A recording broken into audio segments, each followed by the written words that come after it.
সাবেক প্রধানমন্ত্রী মিজান চৌধুরীর ভাতিজা রাশেদ চৌধুরীর স্ত্রীর জানাজা সম্পন্ন হয়েছে। বিস্তারিত জানাচ্ছেন মোহাম্মদ বাদশা ভূঁইয়া।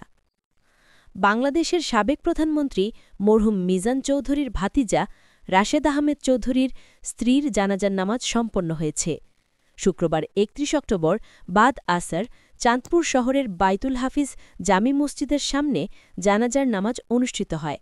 এতে রাজনৈতিক, সামাজিক, সাংস্কৃতিক ও প্রশাসনিক অঙ্গনের নানা শ্রেণী পেশার মানুষ অংশগ্রহণ করেন।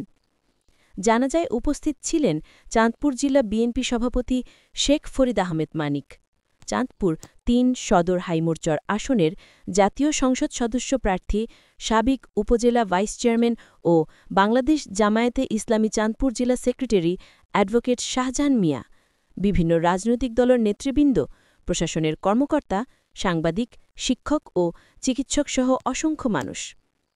ঢাকার বারেম হাসপাতালে চিকিৎসাধীন অবস্থায় শুক্রবার ভোর ৫টার দিকে তিনি ইন্তেকাল করেন।